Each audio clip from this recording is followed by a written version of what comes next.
کابل کې د داخلي او بهرنیو پانګوالو د رابللو په موخه لوی کنفرانس جوړ شو.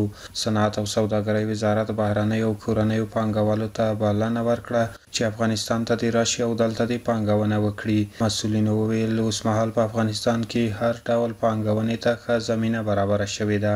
در این کنفرانس فراخوان سرمایه گذارای داخلی و خارجی با یقین تلاش بسیار زیاد صورت گرفته بود تا از یک طرف پروژه هایی که او آماده هست بر سرمایه گذاری اونا را به معرفی بگیرن و از طرف دیگه هم از تاجرای صنعتکارای داخلی و خارجی و سرمایه گذارا فراخوان شد که بیان در این پروژه ها سهیم شوند و این پروژه ها را بگیرن. خوبی گپ دهی بود که هم وزارت محترم صنعت و تجارت هم وزارت های سکتوری و وزارت هایی که پروژه ها مربوط اونا میشه کل اونا سهولت ها را اعلان کردن که در دادن پروژه ها ما سهولت ها را ایجاد میکنیم تا سرمایه گذارای داخلی و خارجی بتانن در این پروژه ها اشتراک بکنن و این پروژه را بگیرن. ما هم از آدرس سکتور خصوصی افغانستان، از اتاق تجارت و سرمایه گذاری افغانستان، از تمام تاجران و صنعتکاران و سرمایه گذاران داخلی و خارجی تقاضا میکنیم که فرصت بسیار خوب سرمایه گذاری در افغانستان است. شرایط بسیار خوب مساعد شده و پروژه های بسیار خوب عامل منفعه و منافعدار در این کشور است. بین سرمایه گذاری بکنین و ایجاد جای کار بکنین. از یک طرف برای مردم افغانستان ایجاد جای کار شود که جوانای ما و مردم ما بتانن کار بکنن و از طرف دیگه هم منفعت ببرین. د ریاست الوزرا اقتصادي مرستیال ملا عبدالغني برادر په دغه غونډه کې وویل اسلامي امارات خصوصي سکتور ملاتړ کوي. د داخلي تولیداتو مالیات کم شوي حکومتي ادارو ته سپارښتنه شوې چې د داخلي تولیداتو د ملاتړ په موخه دې له کورنیو تولیداتو ګټه واخلي. د خصوصي سکتور د ملاتړ صندوق جوړ شوی بهرنیو کورنیو پانګوالو ته بېلابېلې اسانتیاوې رامنځته شوي دي. هغوی دې راشي او په افغانستان کې دې پانګونه وکړي. د اسلامي امارات موخه دا ده چې په کور دننه او له هېواد څخه بهر افغان صنعتکارانو او پانګوالو په مختلفو سکتورونو کې پانګونې ته وهڅوي چې په مرسته به یې د نورو سکتورونو ترڅنګ صنعت پرمختګ وکړي.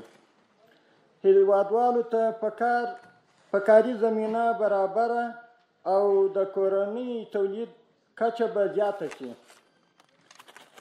د افغانستان اسلامي امارات په استازیتوب د خصوصي سکتور استازي سوداګرو صنعتکارانو پانګوالو ته یو ځل بیا ډاډ ورکوم چې اسلامي امارات به د اړتیا پر مهال هر ډول لازمه همکاري درسره کوي انشاءالله تعالی. تا 3 ماه با وزارت صنعت و تجارت زمین در حدود تقریبا 1,60,000 جریب سپاریده میشه و این مکمل پارک صنعتی و پارک تشبثات جوړ میشه.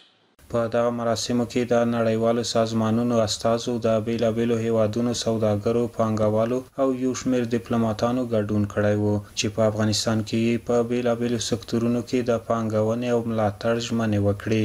د خصوصي سکتور استازو هم په هیواد کې د ډاډمن امنیت څخه خوښي څرګنده کړه. له بهرنیو پانګوالو یې غوښتنه وکړه چې راشي او په افغانستان کې د پانګونې وکړي. خصوصي سکتور د هیواد د اقتصادي پرمختګ رغنده فعالیتونه ترسره کړي دي. د افغانستان د یو فرد په حیث د سکتور خصوصي د یو سپینګیري په حیث باندې د ټولو هغه افغانانو نه خواهش کوم چې په خارج کې دي چې خپله سرمایه راوړي لکه څنګه چې محترم وزیر صاحب د اقتصاد ویل چې هم ثواب او هم خرما هم خپل وطن آباد شي او هم دلته خلکو ته کار پیدا شي او موږ د احتیاج څخه خلاص شو. اوس د دې فرصت راغلی دی چې بازسازي وشي. موږ تاسو ته د دې تعهد درکوو چې انشاءالله د افغانستان سکتور خصوصي چې څه په وسه باندې پوره هغه به انشاءالله د اسلامي امارت په څنګ کې.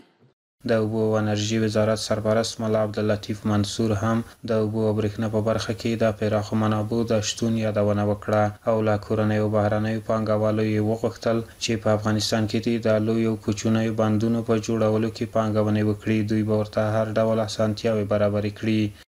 زموږ د مطالعاتو زموږ د تخنیکي مطالعات په اساس باندې افغانستان له 4 منابعو څخه تقریبا 10,000 میگاواټه برق موږ تولیدولی شو.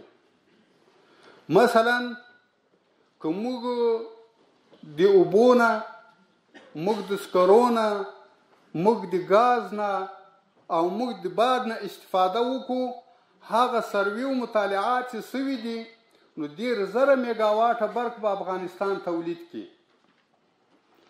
او هغه ضرورت چې موږ د افغانستان خلک ورته لرو، که موږ دا پارچاوي هم ترې لرې کړو، هر ولایت ته یې ورسوو، برق ولسوالۍ ته یې ورسوو او اطرافو ته یې هم ورسوو، زموږ 10,000 میګاواټ ته ضرورت ده د برق. بیا هم 20,000 میګاواټه برق به موږ کولی شو همسایه هیوادو ته څوک یې وغواړي موږ په هغو باندې وپلورو. د اقتصاد وزارت سرپرست قاری دین محمد حنیف وویل هیواد مو د جګړې او بدمرغیو له پړاو تیر شوی دی، اوس مهال د جوړولو او بیا رغونې پړاو دی. صنعت او صنعتکاري له اسلام او مسلمانانو پیل شوي دي. موږ هم کورنۍ او بهرنیو پانګوالو ته د پانګونې او د صنعت د ودې لپاره بلنه ورکوو. زموږ په هیواد کې پراخه منابع شتون لري، که په دې برخه کې کار وشي نو هیواد به مو هر اړخیز پرمختګ وکړي. ما الحمدلله منابع سرشار طبیعی داریم، امنیت سرتاسری الحمدلله حاکم است و سرمایه هم داریم، نیروی بشری قوای کار هم داریم، هر چیزی داریم و از امکاناتی که خداوند در اختیار ما گذاشته است حد اعظمی استفاده کنیم. افغانستان خود به خود با نیرو توانی همه مردم با شکوفایی میرسه. په وروستیو کې د اسلامي امارت مسؤلین په دې هڅه کې دي چې په افغانستان کې د صنعت د ودې او اقتصادي پرمختګ لپاره بهرنۍ او کورنۍ پانګونې راجلب کړي، چې د کانونو د استخراج او ځینې نورو اقتصادي او بنسټیزو پروژو د پلي کېدو په برخه کې ځینې مثبت پرمختګونه هم ورسره رامنځته شوي دي.